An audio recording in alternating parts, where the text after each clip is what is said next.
என்னத்தானே செய்வீர்கள்? கரும்பு போடுற இடத்தில் வாழையை போடுவீர்களா? வாழை போடுற இடத்தில் தென்னையை போடுவீர்களா? எல்லாம் பார்த்து பார்த்து தானே செய்வீர்கள்.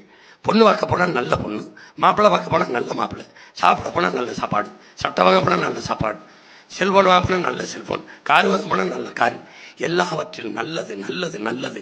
இப்படி தேடி தேடி தேர்வு செய்கிற என் சொந்தங்கள், 5 ஆண்டு கால நாட்டின் எதிர்காலத்தை தீர்மானிக்க போகிற, முடிவு செய்ய போகிற தலைவனை மட்டும் ஏன் தருதலைகளை, தற்கொலைகளை, இந்த முடிச்சவைகளை திருட்டு பயிர்களாக தேர்வு செய்து வைக்கிறீங்க? ஏன் தலைவரை தேர்வு செய்து இவ்வளவு தடுமாற்றம்? எதற்காக? எதற்காக? அதான் இருந்து வாழ்ந்து பார்த்துட்டு ஐயா ஸ்டாலின் ஆட்சியில், அதான் எடப்பாடி ஆட்சியில் வாழ்ந்து பார்த்துட்டு, ஒரே முறை உங்கள் பிள்ளைகளின் ஆட்சியில் வாழ்ந்துதான் பாருங்களேன். ஒரு முறை வாழ்ந்துதான் பாருங்க. எப்படித்தான் இருக்கு பாருங்களேன், எப்படித்தான். பூமியின் சொர்க்கமாக இந்த நிலத்தை மாற்றி படைப்பேன் உங்க மகன்.